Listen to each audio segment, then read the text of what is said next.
Hey, welcome to Ambitious Black Girl, the podcast.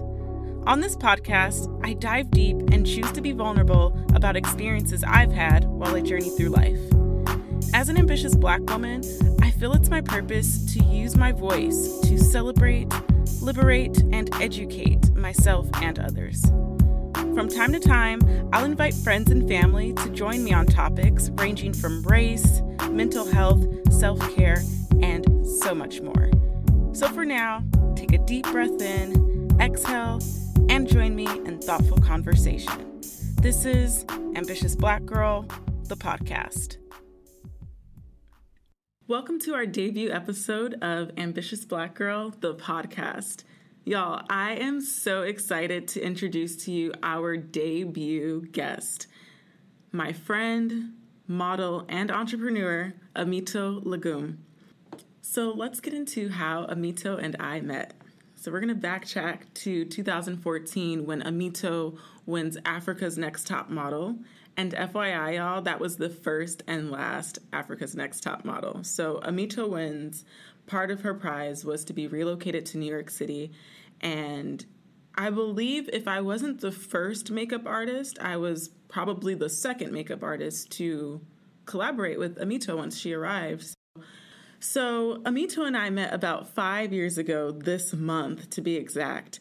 And it's been history pretty much from there. Like, we've developed, we've created a very genuine relationship, and I can definitely call her my sister.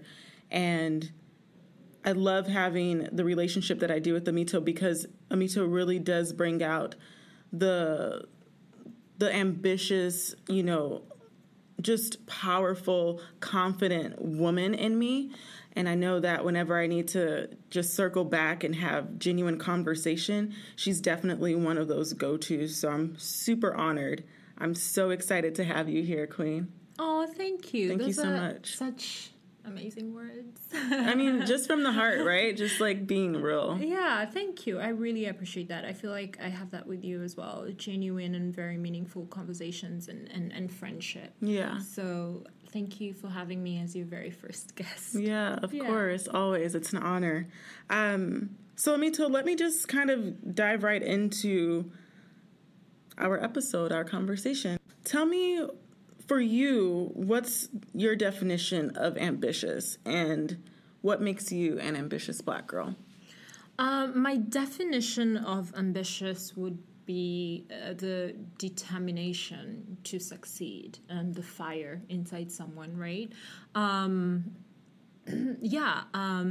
I read a quote to you a few days ago that said, your confidence can fluctuate, but your ambition, should never fluctuate. And I feel like that was a good conversation that we had. That was an aha moment. When you said that, you were like, your confidence will fluctuate, and sometimes people can, aid in fluctuating your confidence. Your confidence, absolutely. But your ambition is deeply rooted. Absolutely. That's, almost subconscious. Like, for me, I know from my own personal experience that my confidence goes up and down.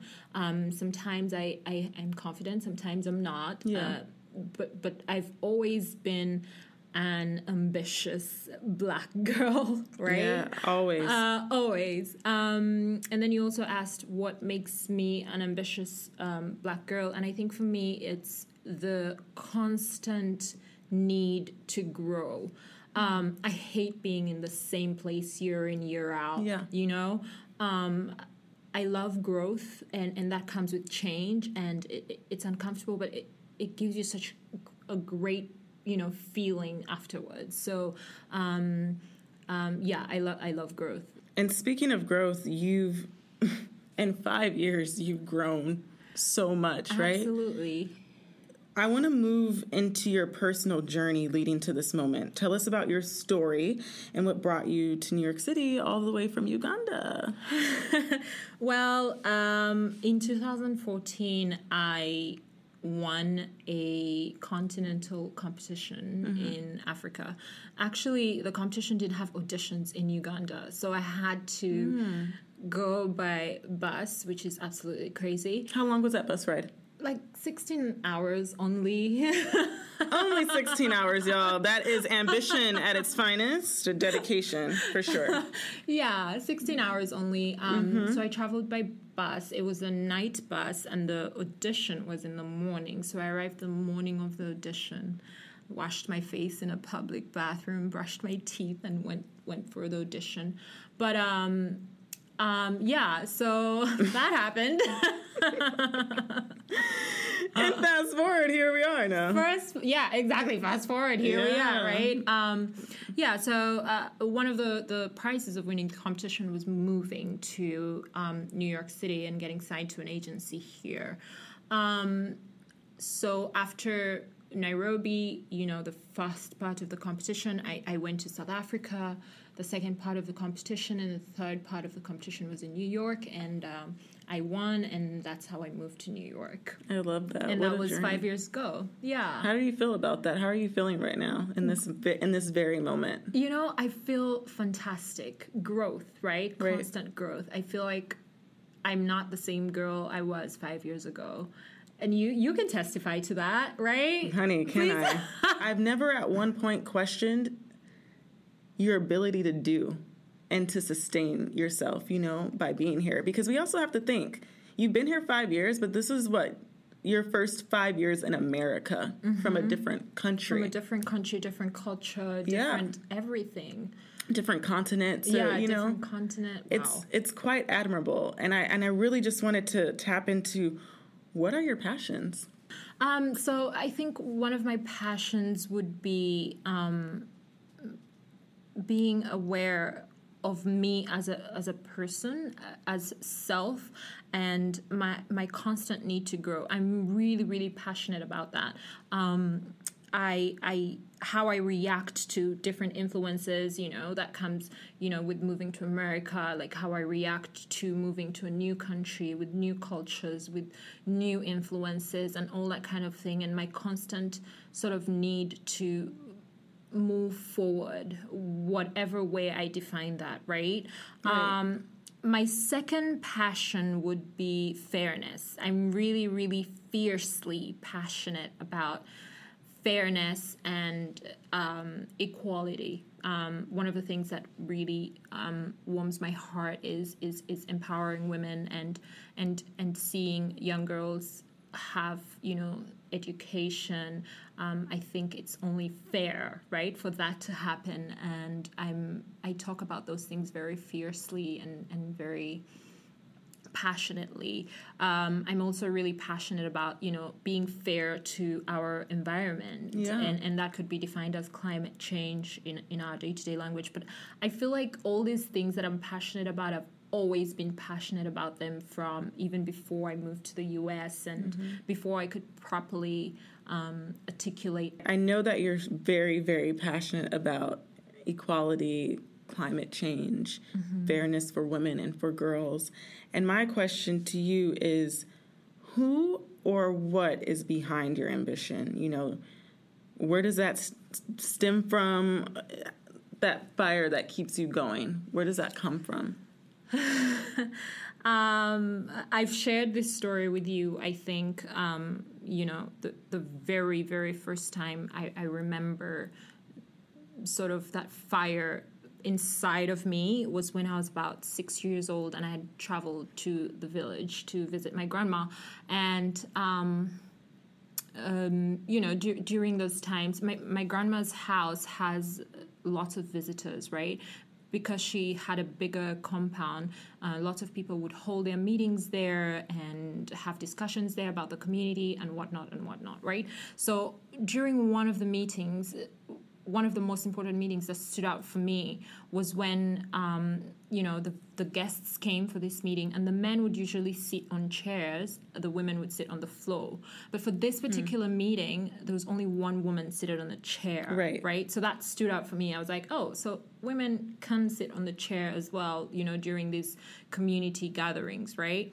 And so I as the meeting went on, I asked my Nana, why is, that woman seated on the chair and other women are seated on the floor? And I mean, on the mat, right? Yeah.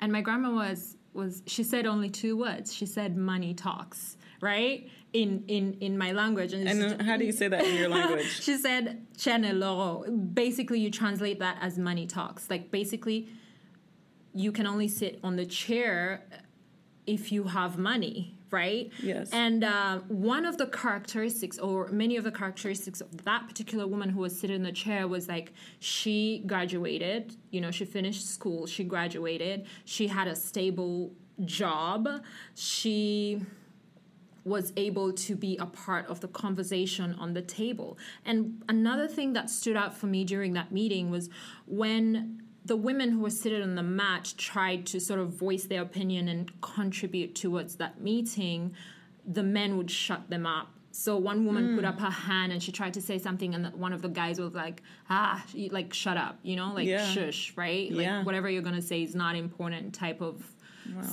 silence. So that, for me, started a fire inside of me. I did not want, I think that's where my sort of passion for fairness and equality for women started. That is where my constant need for growth started. That is where my ambition started. Like, I could not imagine or picture myself being one of the women seated on the mat, right? And I couldn't picture any other woman, being in that position, right?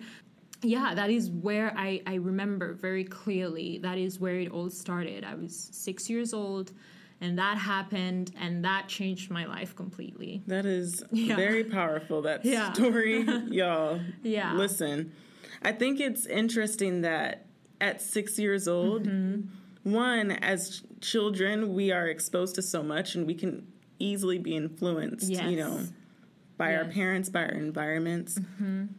But you at 6 years old, you actually saw this happening, right?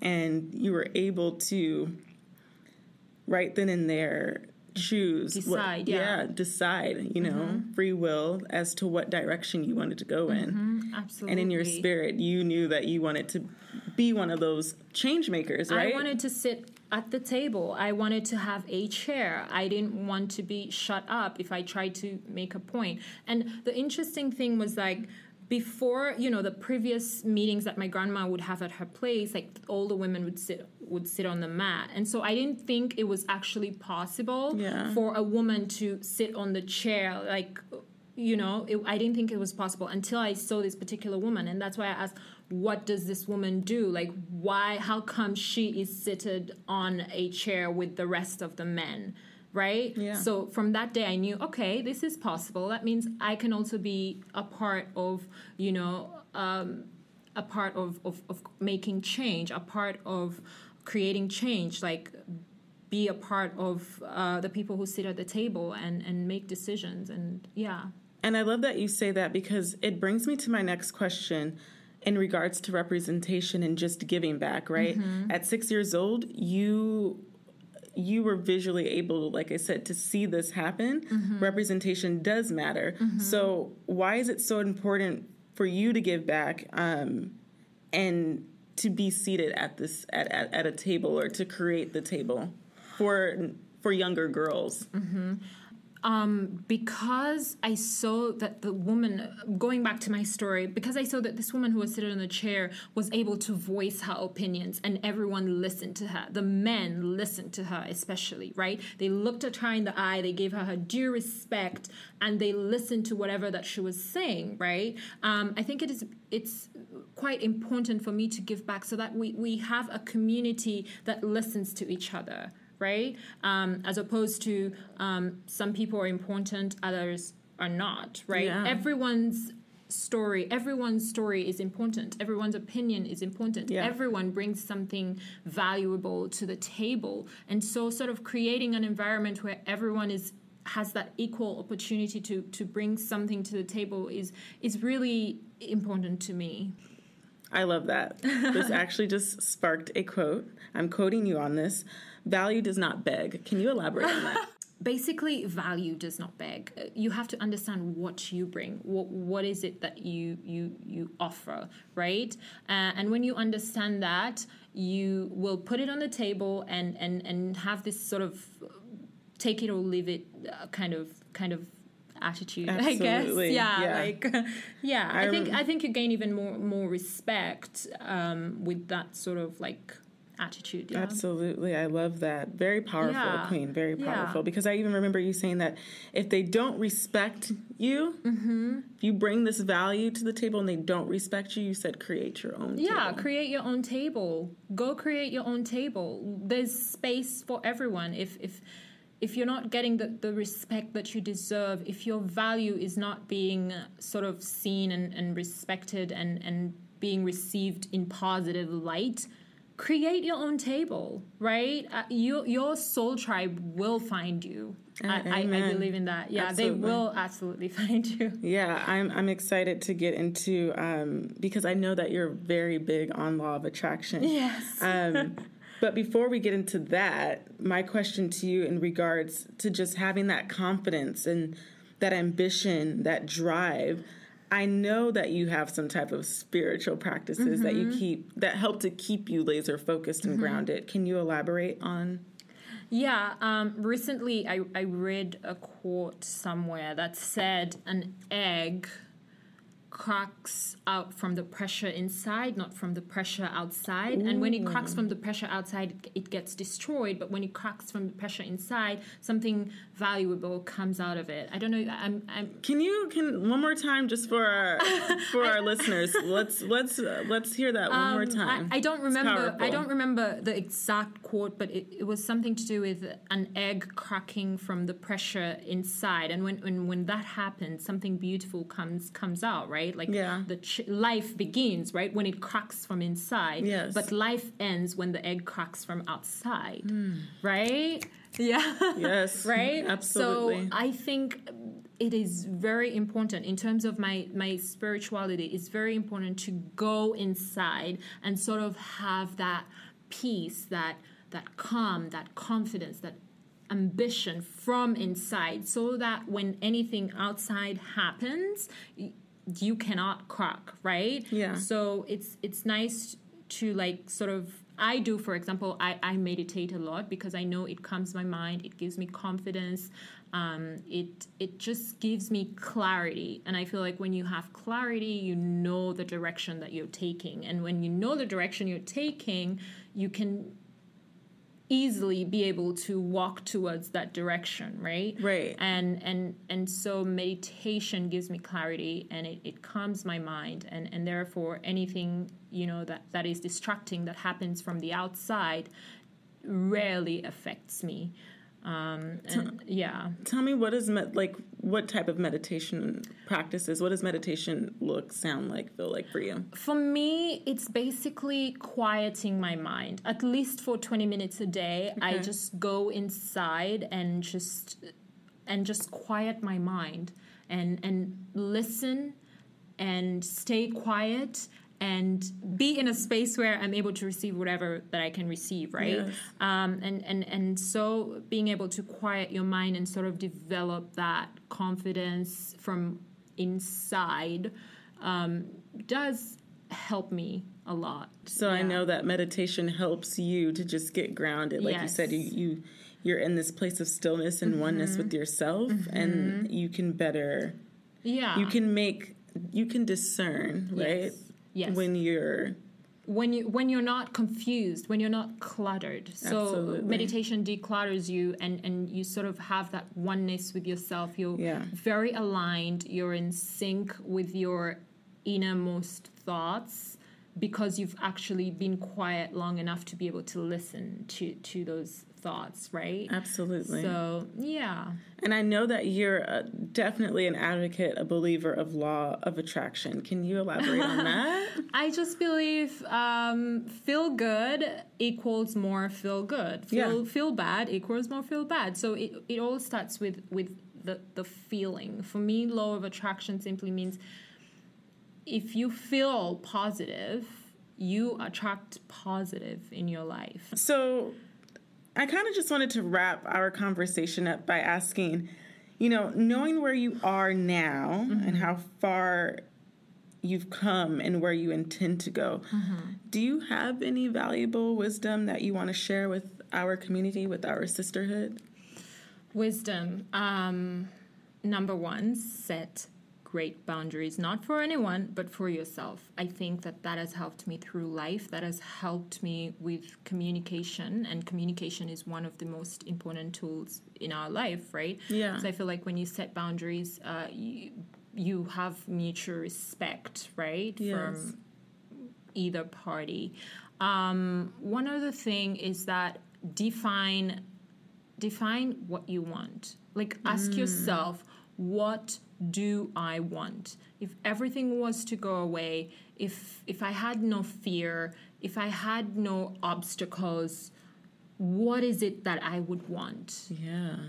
Sort of define that for yourself. And you might not have a clear answer there and then. That's true. But you will sort of cancel out what you don't want, right? You can start even there. You can start by saying, I don't want that. Nope, that's not what I want. And that will sort of drive you to a place where you will clearly define what you want. And I think when you do that, when you define what is it that you really want, you're unstoppable. Amen. Yeah. You know, it's crazy. Well, it's not crazy. It's wonderful. I was just watching on YouTube a Q&A that Oprah gave at a, I think it was like Stanford Business, something of that. Google it, y'all. But she basically said that, like, the woman asked her, I don't necessarily know what she asked her, but I remember her response being that in regards to like where she is in her journey, sometimes, a lot of the time, what got her to where she is just understanding what she didn't want. Yeah, absolutely. And through like understanding what I don't want, absolutely, you're able to attract what you want, that you want, that your spirit's yearning for, what your purpose is, what your calling is. So I love that. Exactly. Aamito giving wisdom that's aligned with Oprah, y'all. Get into it. Ooh, I love that. So Aamito, tell us where is sisterhood. We're all about uplifting, motivating, inspiring one another.